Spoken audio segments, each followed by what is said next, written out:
पेट भरने के लिए कोई बहाना नहीं होता, पर जब गुरुद्वार की सेवा की बारी आती है तो नाना प्रकार के बहाना व्यक्ति मारने लग जाता है। ये आज का इतिहास नहीं है। मुझे बात याद आई, जिस समय रामेश्वरम पुल का निर्माण चला था तो हनुमान जी सोचने लगे कि छोटे छोटे पत्थरों से कितना देर लगेगा, क्योंकि 1-2 किलोमीटर का पुल नहीं था, 1200 किलोमीटर का पुल था, कितना टाइम लग जाएगा। तो क्यों ना मैं गोवर्धन को ले आऊं। और हनुमान जी गोवर्धन के पास जाते हैं। आप गौर से सुनिएगा, आपको बड़ा आनंद आएगा। और जैसे ही हनुमान जी गोवर्धन के पास गए तो गोवर्धन से कहने लगे कि गोवर्धन चल, सेवा का अवसर है, सेवा का मौका मिला हुआ है, सेवा कर ले। अभी पुल का निर्माण चल रहा है और अगर तू अभी सेवा करेगा तो उसका फल तुझे अभी मिल जाएगा। कहा क्या मिलेगा? तो कहने लगे सगुण ब्रह्म का, साकार स्वरूप में जो ब्रह्म है उनका इन आंखों से तुझे दर्शन हो जाएगा और तेरा जीवन कृतार्थ हो जाएगा, तेरा जो है भाग्य उदय हो जाएगा और आने वाले समय में लोग तेरी पूजा भी करेंगे। तो गोवर्धन कहता अच्छा ये बताओ क्या दर्शन मिल जाएगा? हनुमान जी कहते बिल्कुल, मैं तुम्हें संकल्प लेता हूं, तुमको दर्शन करवा दूंगा। हनुमान जी बड़े निहोरा कर रहे, चलो मैं करवा दूंगा दर्शन, दर्शन हो जाएगा, दर्शन हो जाएगा। चलो अच्छा चलते हैं। जैसे है ना, किसी किसी को आप देखिए तो ये अच्छा ठीक है, कार 250, जब काफी बातें आती तब वो बात कहता है कार 250। अरे अभी क्या कहना, महंगाई है, बच्चे की फीस देना है, नाना प्रकार के विचार उत्पन्न जाता। पर घर में कोई बात आ जाए, 10 मेहमान आ जाए तो क्या करता आदमी? घर में अभी भले ही वो लड़की का शादी सेट हो ना हो, बेटी की शादी सेट हो ना हो, पर 100-50 मेहमान आ जाए तो 10-15 हजार रुपया तो खर्चा क्यों हो ही जाएगा। भले वो घर जा ठीक है बता देंगे, साधु सच कहता है पर करवा जरूर होता है। और फिर वो कहता है कि तुम्हारी बेटी पसंद नहीं आई। भैया है क्या है? अरे कुछ नहीं, मेरे बेटे को पसंद नहीं आया। खर्चा भी हो गया 10-15 हजार रुपया, पर बेटे को पसंद नहीं आया। चलो अब दूसरे रिश्तेदार आ रहे, फिर उसके साथ वही थोड़ी सोचते रहे, वो तो खा के गया, बैठ थोड़ी जाता। फिर तीसरे रिश्तेदार आते हैं, तब कहीं 10-5 रिश्तेदार आने के बाद कोई एक रिश्ता सेट होता है और सब में 10-15 हजार 20 हजार का खर्चा व्यक्ति कर ही देता है। क्यों मैं झूठ कह रही हूँ? क्या मैं झूठ कह रही हूँ? बता दो, है करता है कि नहीं करता? ऐसे ही गोवर्धन के लिए भी किया। चलो कर लेंगे सेवा, कर लेंगे। अब हनुमान जी ने गोवर्धन को उठा करके लाए। इधर भगवान का काम कभी रुकता नहीं है, क्योंकि भगवान स्वयं समर्थवान है।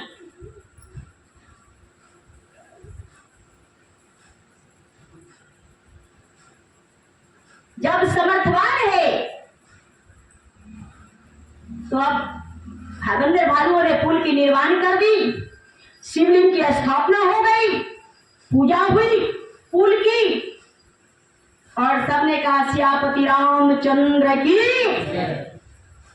अब हनुमान जी ने कहा अच्छा बेटा तुमने टाइम पास कर दी, मेरी भी सेवा में समय व्यर्थ कर दिया। हनुमान जी गोवर्धन से कहने लगे तू तो सेवा किया नहीं, साथ साथ मेरा भी समय वेस्ट कर दिया, बर्बाद कर दिया। और हनुमान जी ने गोवर्धन को पटक दिया, ले जा। अब गोवर्धन गिर गया। अरे हनुमान जी तुम तो कह रहे थे हम भगवान का दर्शन करा देंगे, अब तुम मुझे पटक रहे हो। बोले भैया और दर्शन पर्शन की बात ही मत कहो, अब बिल्कुल दर्शन की बात मत कहो। बोले क्यों भैया, करा तो दो दर्शन। अच्छा चलो, तुमको लेके आए थे तो पूछ के आते हैं उनसे। किससे? प्रभु श्री राम जी से। गए हनुमान जी, बड़ी, अब बोलूं कैसे, क्योंकि हनुमान जी ने भी सेवा से भग गए थे गोवर्धन को लेने। भगवान समझ गए हनुमान जी कुछ कहना चाह रहे, क्योंकि गुरु महाराज जी को सब पता है, वो निराकार ब्रह्म साकार स्वरूप में, उनको क्या पता नहीं है। भगवान को सब पता था। भगवान श्री रामचंद्र जी कहते जाओ गोवर्धन को कह दो अभी बिल्कुल दर्शन नहीं मिलेगा, अभी दर्शन होगा ही नहीं उसको। बोले भगवान करा दीजिए, दर्शन दे दीजिए, हमने बोल के लाए। बोले अच्छा तू कह रहा है तो अभी नहीं होगा, उसको कह अब तपस्या करेगा और द्वापर युग में जब मैं आऊंगा तब उसको कहना सेवा करेगा, और जब वो सेवा करेगा तब उसको मैं दर्शन का लाभ दूंगा। अब बताओ, समय चुक गया ना, इसलिए कहा समय का चुका सिर मारे और दाव का चिका। समय का चुका सिर मारे और दाव का चुका फिर मारे। समय चुक गया, सेवा से वंचित हो गया और सगुण ब्रह्म के दर्शन से भी वंचित हो गया। और जब वही त्रेता वाला भगवान जब द्वापर में आते हैं तो गोवर्धन सेवा किया, इंद्र के प्रकोप से गोवर्धन ने बचाया बाल बालों को, गोपियों को, भगवान श्री कृष्ण को।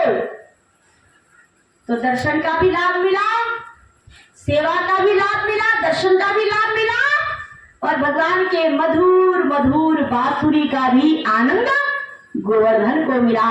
और तब आज लोग उस गोवर्धन की परिक्रमा करते हैं, पर उसको पता ही नहीं कि गोवर्धन की परिक्रमा क्यों करते हैं। गोवर्धन ने ऐसा क्या किया? तो गोवर्धन ने सगुण ब्रह्म की सेवा किया, और जो भी व्यक्ति सगुण ब्रह्म की सेवा करेगा उसकी आज नहीं तो कल नहीं तो परसों जरूर उसकी पूजा सदगुरुदेव भगवान करवा देते हैं। इसीलिए सज्जनों, सेवा से कभी भी व्यक्ति को पीछे नहीं हटना चाहिए।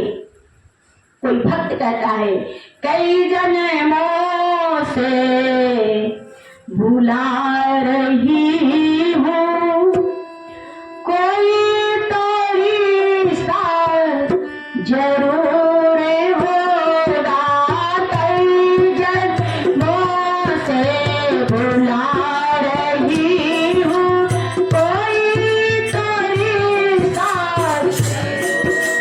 होगा, नजरों से नजरें मिला रही हूँ, मेरी नजर की कसूर होगा, नजरों से नजरें मिला रही हूँ, मेरी नजर की कसूर होगा, कई जन्मों से भुला रही हूँ, कोई तो रिश्ता जरूर होगा।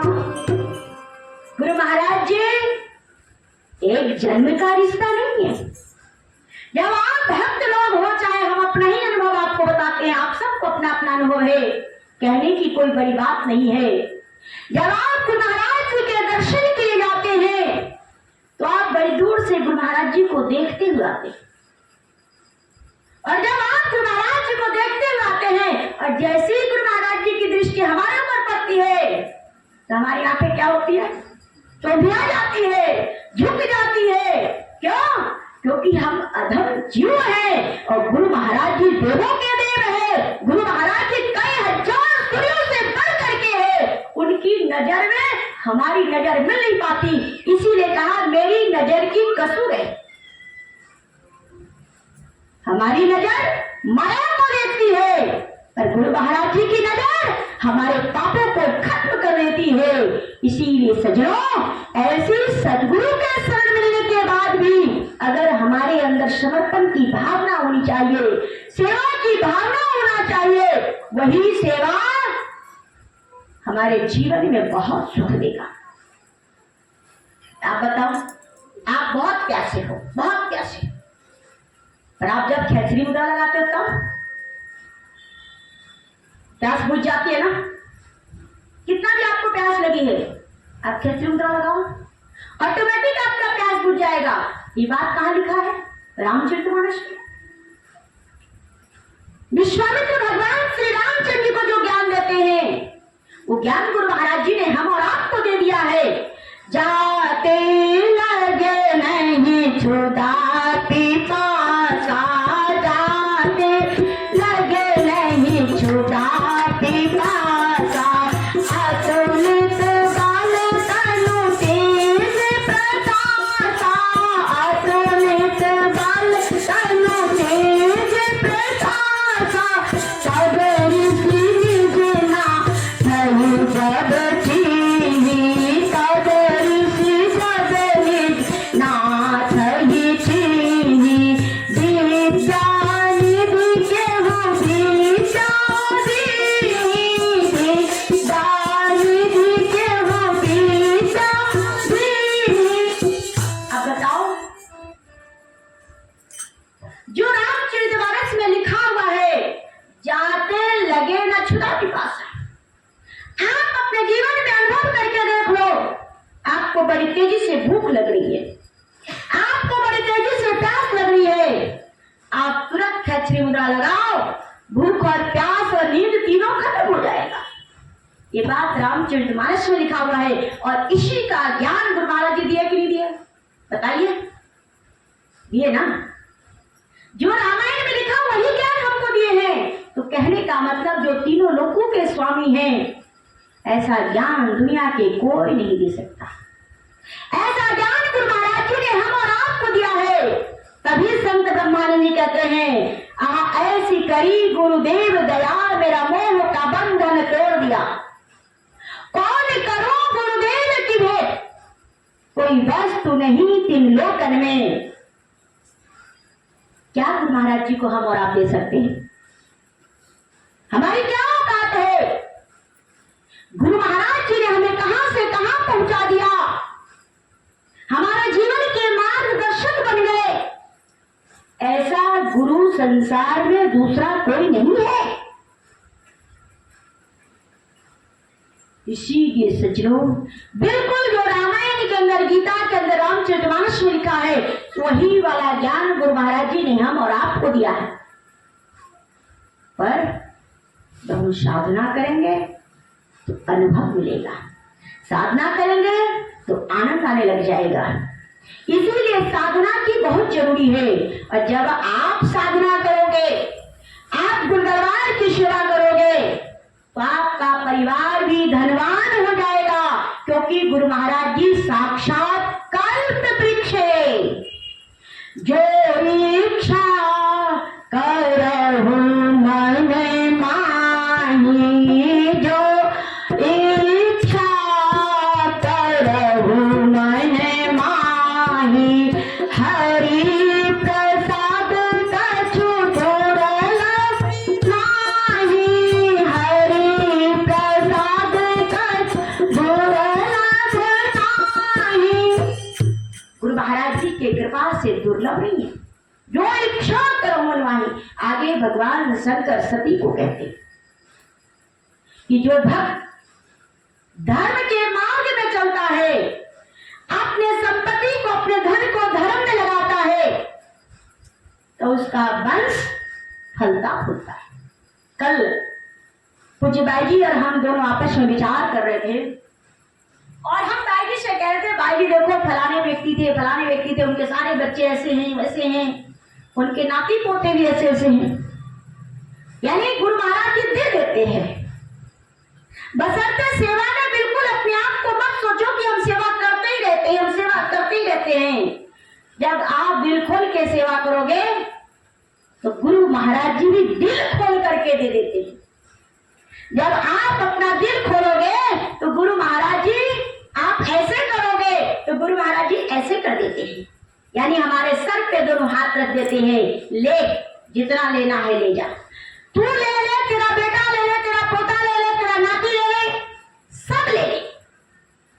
गुरु महाराज जी देते हैं, भंडार भर देते हैं, तभी तो भगवान शंकर के। और भगवान शंकर ही कहते, बाढ़े पोते पिता के धर्मा, बाढ़े पोते पिता के धर्मा, खेती बाढ़े आपन धर्मा, खेती बाढ़े आपन धर्मा, बाढ़े पोते पिता के धर्मा। आज भगवान श्री रामचंद्र जी के वंशावली का नाम इतिहास में अमर है। क्यों? क्योंकि राजा श्री महर्षि दधीचि स्वयं हरिश्चंद्र इन लोगों ने सत्य के मार्ग पे, धर्म के मार्ग पे अपना सर्वे सर्वा निछावर कर दिया। किसके लिए? धर्म की रक्षा के लिए, धर्म के कार्य के।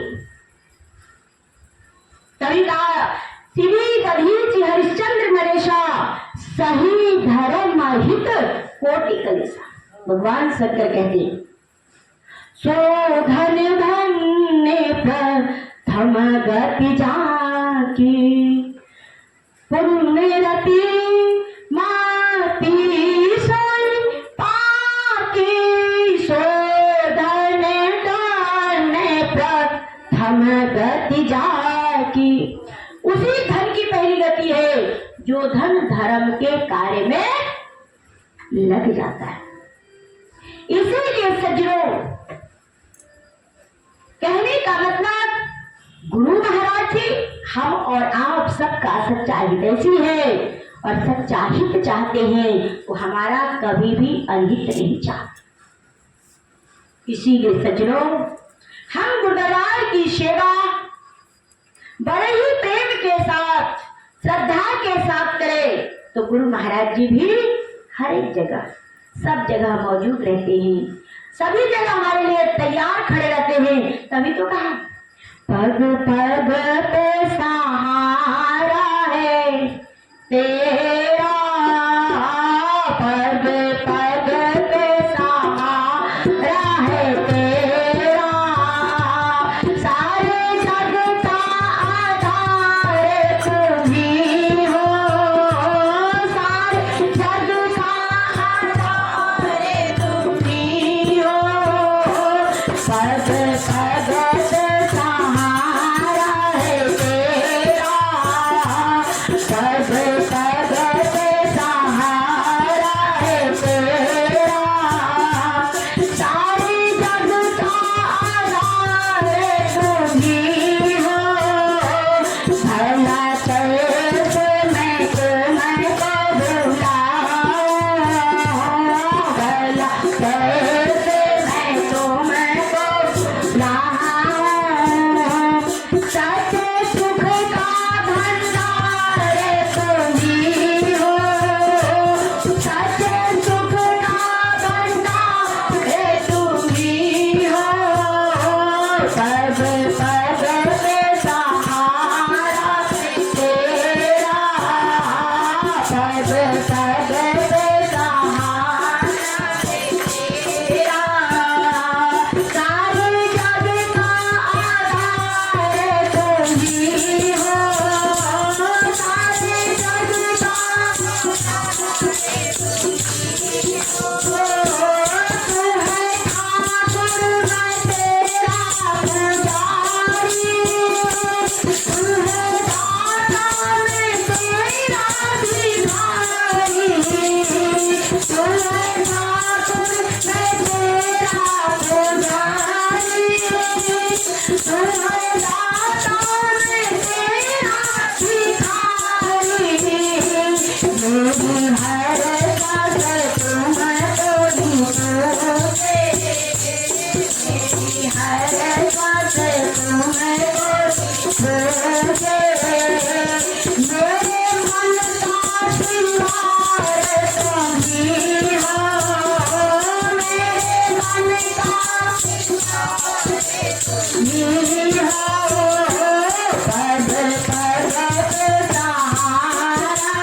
तेरा पद पद पे सहारा है तारे जग का आधार तुम ही हो तारे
श्री सदगुरु महाराज की जय। हकीकत में देखा जाए तो गुरु महाराज जी प्राणों की आधार है।